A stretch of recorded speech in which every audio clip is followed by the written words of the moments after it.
Hey guys, thank you for joining me again, Ms.Radiant, on another sit down and chat. I'm super excited to talk to you guys today about something that's going to be very near and dear to my heart because we're going to talk about a specific area in relation to this topic. So we're going to talk about perseverance today. Um, Perseverance is such a interesting topic, and when we're talking about persevering, when I think about persevering, I think about not quitting.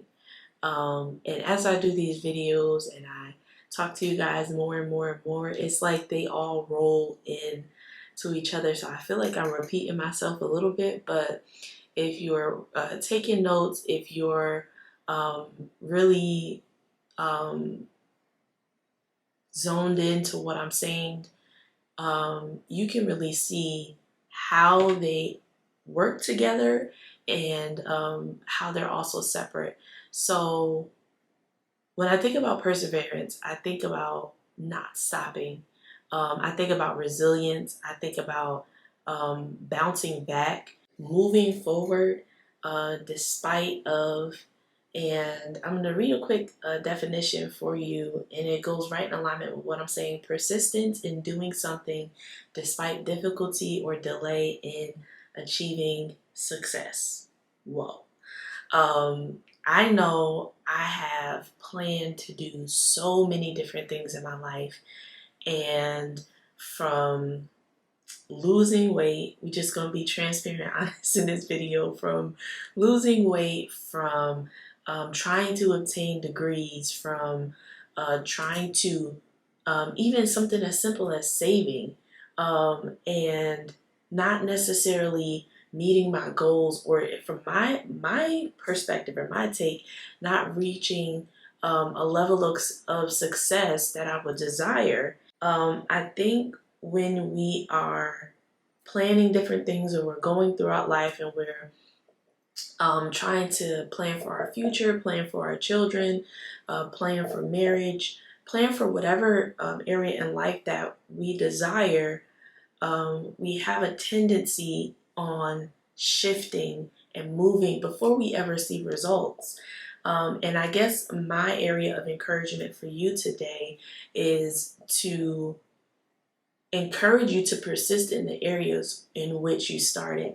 And I said it's near and dear to me because I want to encourage you guys about education in college and not giving up. So currently right now, I am a PhD student, and thank God I have finally reached my dissertation stage.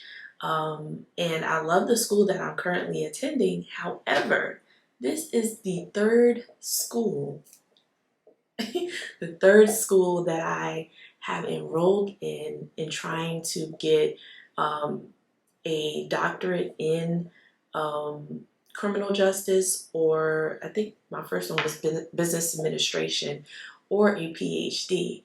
And between not being able to enroll or having difficulty with courses, or just a plethora of things, I have had to shift and shape and restructure the different things and different perspectives that I have. And right now I finally made it to the final stages, but even as I'm going through right now, I am facing difficulties and challenges. And anybody who has been in a doctoral program or a dissertation program will understand exactly what I'm saying. And depending on what school you go to, they have different requirements, they have different expectations for what you're doing and what they will require of you. But once you get to your dissertation or PhD level, it's a different ballgame. It's different than your master's. It's different than your bachelor's. And depending on if you do the same topic in the same subject, it will determine how much you have to, translate what you've learned before. So if you get a bachelor's in English and then you go into criminal justice for your master's, some schools will allow you to do that, some won't.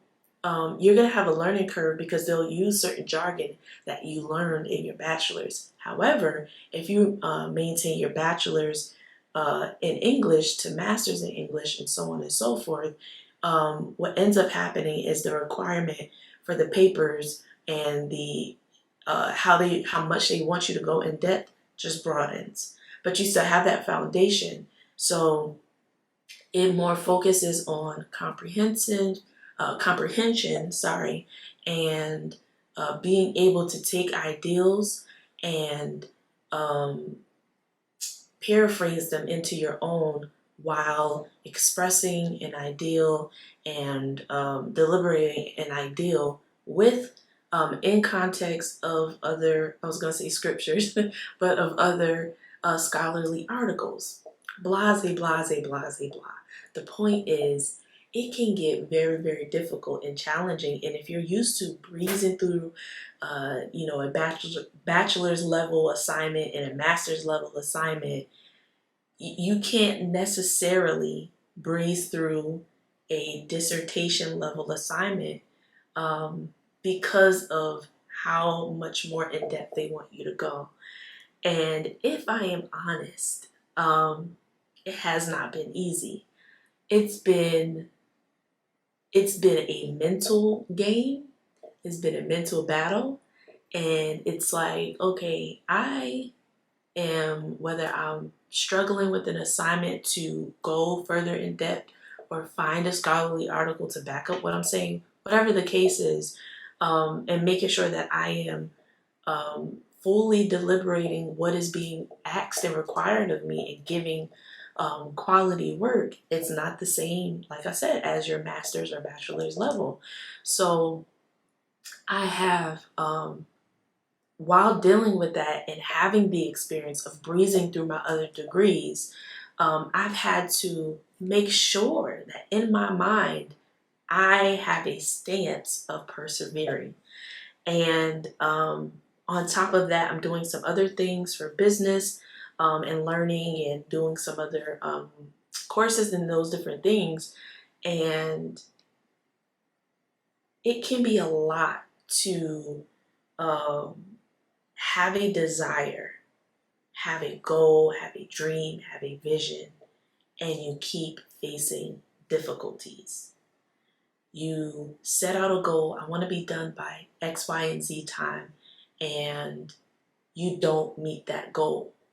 It's like, well, why? Why am I doing this? What is the point in me continuing? And as we discussed in other videos, it's important to continue to strive for the things that you want to do.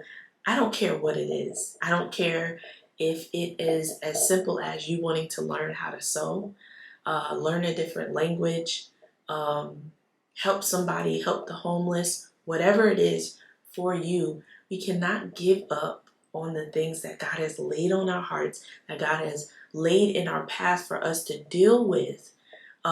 Because number one is going to perfect something in you. It has perfected things in me and has shown me weak areas in my life that I need to focus on and not be comfortable with weakness, not be comfortable in the areas that I'm not so great at.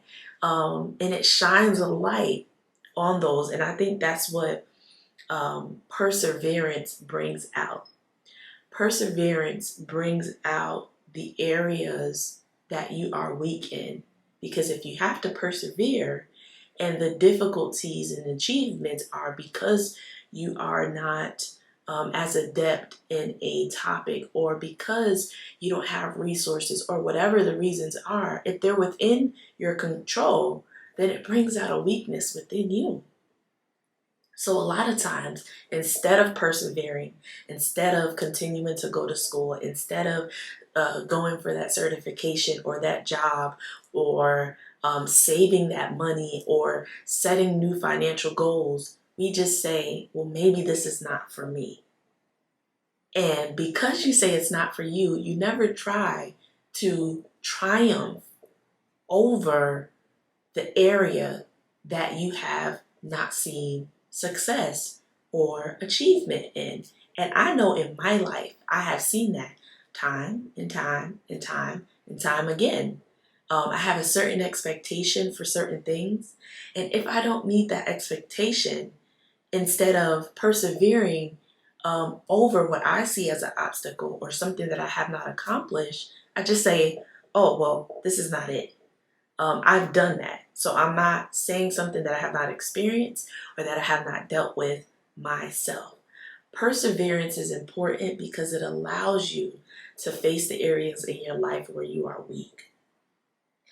It shows you areas in your life where you may have not realized that you are weak or that you need to perfect, or maybe you guys don't like the word weak. That's the word I'm using. That's how I see it. Or an area where you could be better, but you choose to sort of just play around and mosey, and because I'm not good at this, I'm not even going to try. I'm not going to try to persevere through this obstacle that I'm facing. And the scripture that I want to bring out is in James. First of all, I love the book of James. So if you have not read it in its entirety, go read it after this video. But it says, "Blessed is the man who remains steadfast under trial, for when he has stood the test, he will receive the crown of life, which God has promised to those who love him." And I also read the KJV, "Blessed is the man that endureth temptation, for when he is tried, he shall receive the crown of life, which the Lord hath promised to them that love him." If you are currently facing obstacles and trials in areas where that you really need to achieve, once again, like we've said before in other videos, it's important for you to pray. It's important for you to seek God and see what He's saying in relation to that area, and how He wants you to go about it, and to understand that every single trial that you're facing, it is to perfect and show you something. And I know for myself, as I go through my dissertation phase in school, I know that I'm going to be victorious. I know that because I have a mind to persevere despite my trials, despite whatever I may be facing. Hence, this being the third time that I've gone and applied and done different things and done coursework and all of those wonderful things. I have my mind made up and set towards perseverance. And it's important for you to pray. It's important for you to seek God and see how He wants you to even approach, and the perspective that He wants you to have as well, along with whatever He has told you before, and understand that they're not in your way to stop you, but they're in your way to make you better. So accept the trials, accept the tribulations, and persevere. So that is all, guys. Thank you so much for joining. Thank you so much for being a part of this video. And I will continue to pray for you all, that you triumph through perseverance, through the different goals, visions, and dreams that God has for you. Persevere through it all, and God has you in the palm of His hands. Bye.